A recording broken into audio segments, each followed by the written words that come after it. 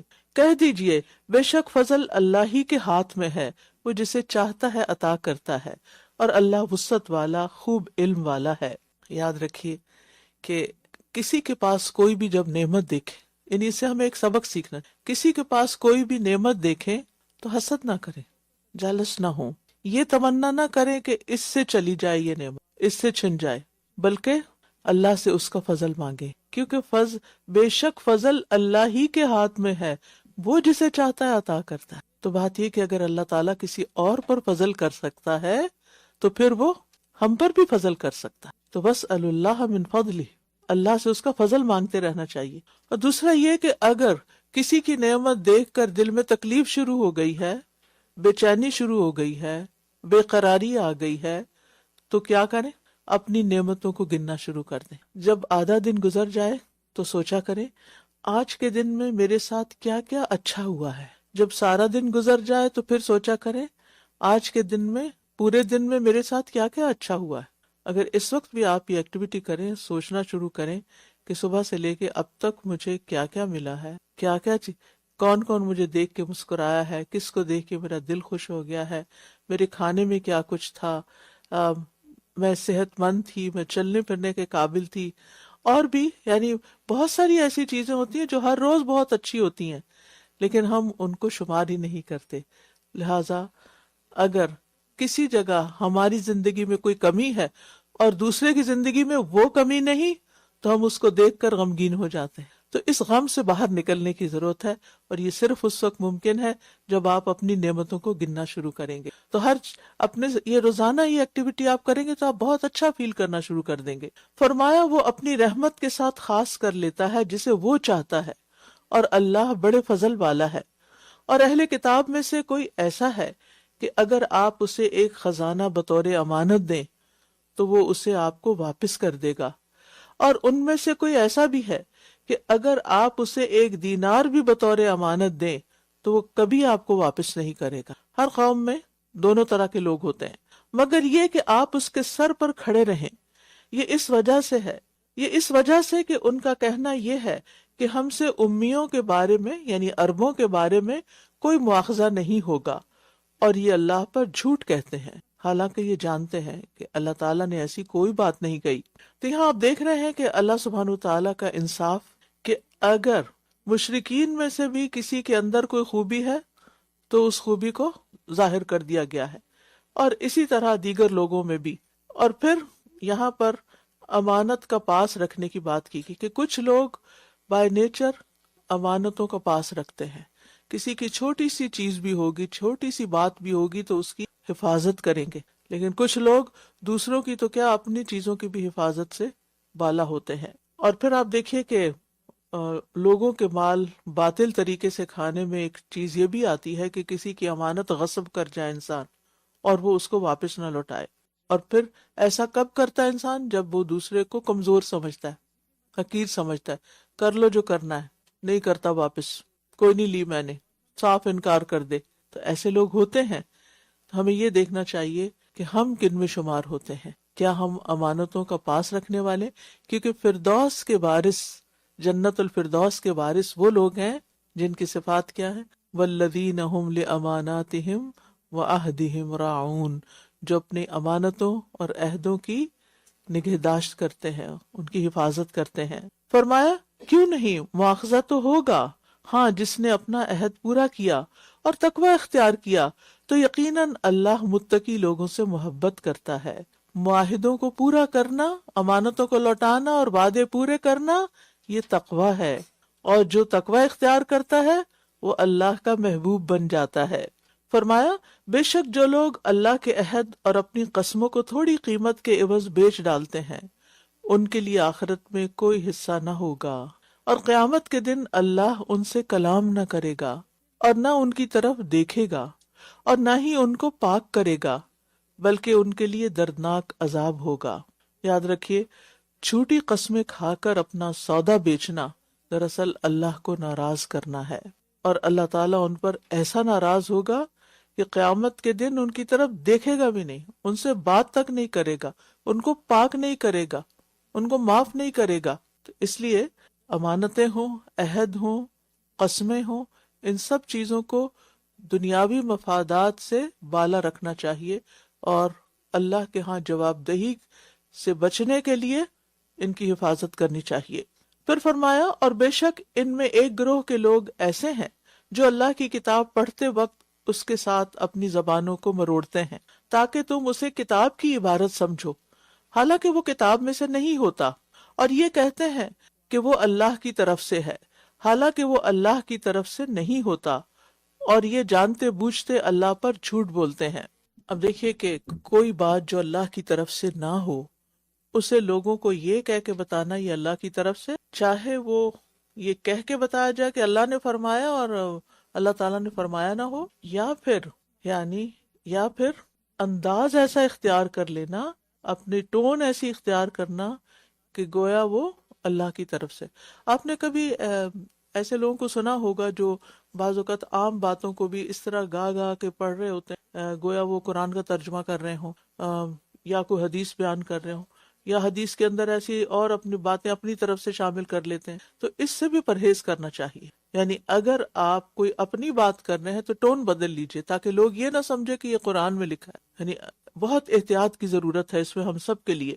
اور پھر یہ اللہ سبحانہ و تعالیٰ کے خلاف ایک جرت ہے کہ جو بات اس نے نہیں فرمائی اسے کہنا کہ اس نے فرمائی۔ اگر کوئی آپ کے بارے میں کہے کہ آپ نے یہ کہا تھا حالانکہ آپ نے نہ کہا ہو، تو اس وقت کیا ہوتا ہے، کیسی فیلنگ ہوتی ہے؟ ہم انسان ہو کے کوئی حیثیت نہیں، ہستی نہیں ہماری، ہم سخت مائنڈ کرتے ہیں، غصہ کرتے ہیں، ناراض ہوتے ہیں، بہت سینسٹیو ہو جاتے ہیں اس وقت اگر کوئی ہم پر ایسا کچھ الزام لگا دے۔ تو اللہ پر الزام لگانا اور اللہ سبحانہ تعالیٰ کے بارے میں وہ باتیں کہنا جو اس نے فرمائی نہ ہو، یہ کوئی معمولی جھوٹ نہیں ہے، یہ بہت بڑا جھوٹ ہے اور اللہ تعالیٰ کی تعظیم کے خلاف ہے، اور یہ بہت بڑی جسارت ہے۔ پھر فرمایا، کسی انسان کے لیے جائز نہیں کہ اللہ اس کو کتاب اور حکمت اور نبوت عطا کرے، پھر وہ لوگوں سے کہنے لگے کہ اللہ کو چھوڑ کر میرے بندے بن جاؤ، بلکہ وہ کہے گا کہ تم ربانی بن جاؤ، کیونکہ تم کتاب کی تعلیم دیتے رہے ہو اور تم خود بھی اسے پڑھتے رہے ہو، اور نہ ہی وہ تمہیں حکم دیتا ہے کہ تم فرشتوں اور نبیوں کو رب بنا لو۔ یعنی کوئی پیغمبر یہ نہیں کہتا کہ تم فرشتوں اور نبیوں کو رب بنا لو۔ کیا وہ تمہیں کفر کا حکم دے گا اس کے بعد کہ تم مسلمان ہو چکے ہو؟ تو بات یہ ہے کہ جب کسی نبی کو حق نہیں کہ وہ اپنی عبادت کا حکم دے، تو کوئی دوسرا بندہ اس مرتبے پر کیسے فائز ہو سکتا ہے کہ اس کو رب بنا کر اس کی عبادت کی جائے، اس کو سجدے کیے جائیں اور اس کے آگے ہاتھ جوڑے جائیں اور رکوع کیے جائیں۔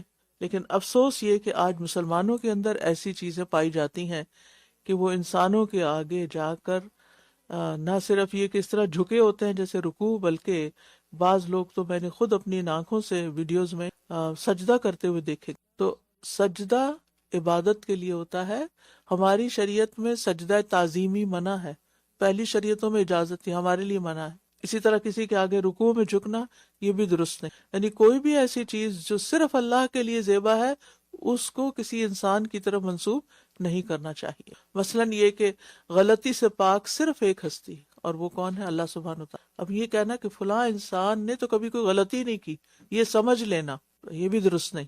یعنی جو اللہ سبحانہ تعالیٰ کی صفات ہیں وہ اللہ تعالیٰ کی صفات، ان صفات میں بھی بندوں کو شریک نہیں کر سکتے۔ تو انبیاء نے آ کر کیا تعلیم دی کہ تم ربانی بن جاؤ، ٹھیک ہے؟ ربانی کون ہوتا ہے؟ رب والا۔ اور کیونکہ تم کتاب کی تعلیم دیتے رہے ہو اور تم خود بھی اسے پڑھتے رہے ہو، تو اس سے یہ پتہ چلتا ہے کہ انسان کو رب والا بننے کے لیے یہ دو کام کرنے پڑتے ہیں، یہ کرنے چاہیے۔ نمبر 1 کتاب کی تعلیم، اور نمبر 2 کتاب کو پڑھنا، سیکھنا اور سکھانا۔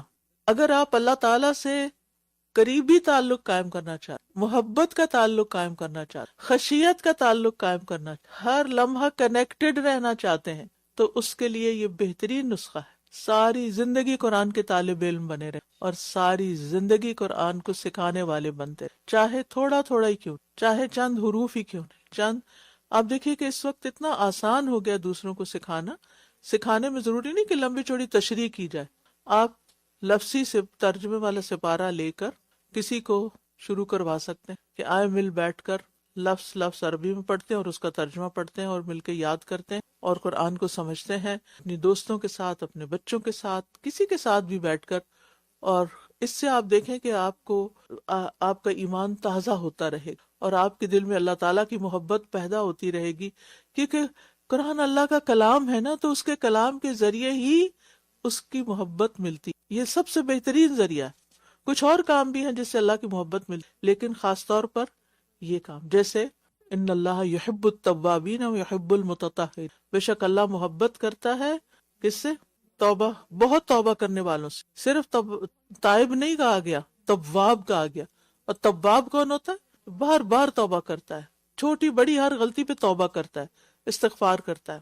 اور دوسرا پاک صاف رہے. آئی نو کہ سردیوں کا موسم ہے اور جیکٹس روز نہیں دھوئی جا سکتی، لیکن جیکٹس کو باہر اتار کے آنا چاہیے تاکہ وہ اسمیل قرآن کی مجلس میں نہ آئے. اس سے کنسنٹریشن پر فرق پڑتا ہے، کیونکہ اللہ تعالیٰ محبت کرتا پاک صاف رہنے والوں.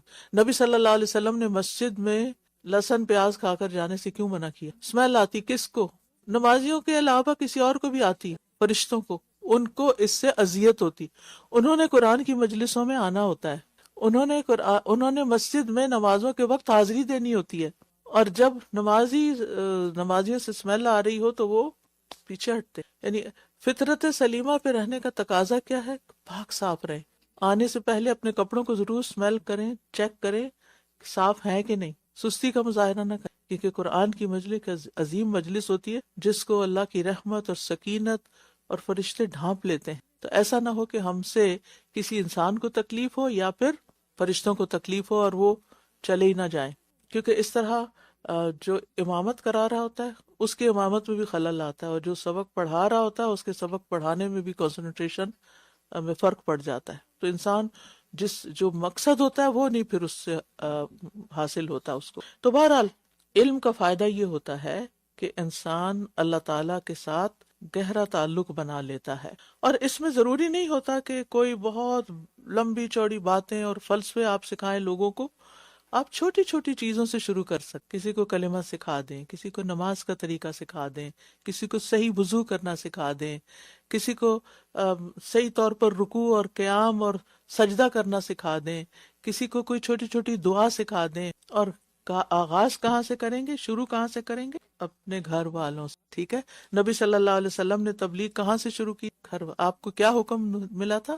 انذر عشیرتک الاقربین، اپنے جو اقرب لوگ ہیں، سب سے زیادہ قریب ہیں، ان سے آغاز کریں. اور آپ بھی اس خیر میں شریک ہو سکتے ہیں، کیونکہ جہالت بہت عام ہے، اندھیرے بہت ہیں، لیکن ان اندھیروں میں اگر کوئی چھوٹی سی کینڈل بھی لگا دے نا تو بہت دور تک روشنی جاتی ہے. تو اس لیے اپنے آپ کو اس سے محروم نہ کریں.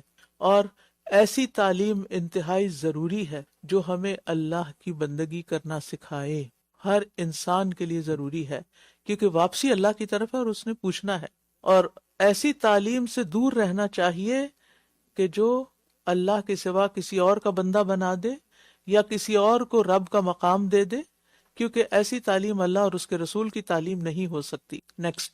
وَإِذْ أَخَذَ اللَّهُ مِيثَاقَ النَّبِيِّينَ لَمَا آتَيْتُكُم مِّن كِتَابٍ وَحِكْمَةٍ ثُمَّ جَاءَكُمْ رَسُولٌ مُصَدِّقٌ لِّمَا مَعَكُمْ لَتُؤْمِنُنَّ بِهِ وَلَتَنصُرُنَّهُ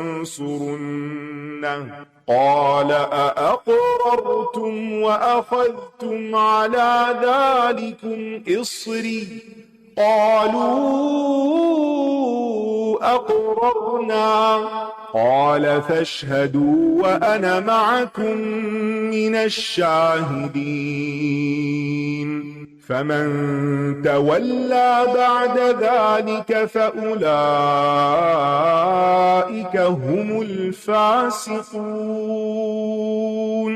أفغير دين الله يبغون وله أسلم من في السماوات والأرض طوعا وكرها وإليه يرجعون قل آمنا بالله وما أنزل علينا وما أنزل على إبراهيم وإسماعيل وإسحاق ويعقوب والأسباط وما أوتي موسى وعيسى والنبيون من ربهم لا نفرق بين أحد منهم ونحن له مسلمون ومن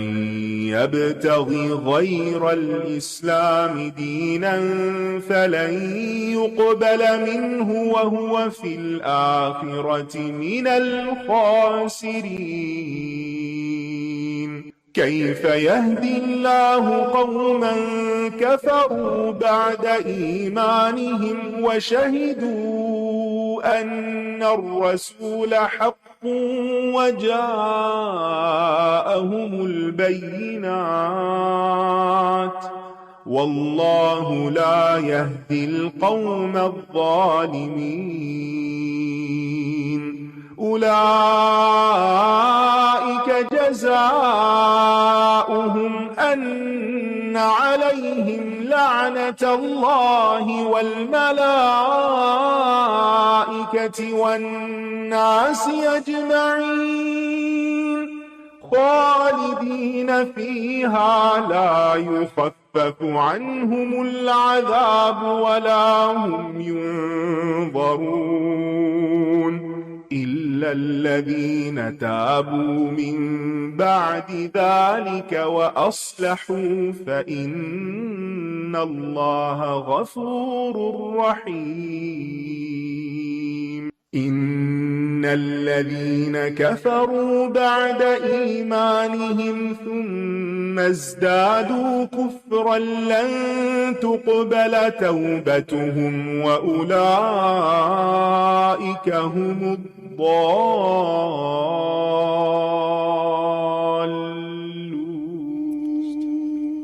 إن الذين كفروا وماتوا وهم كفار فلن يقبل من أحدهم ملء الأرض ذهبا ولو افتدى به أولئك لهم عذاب أليم وما لهم من ناصرين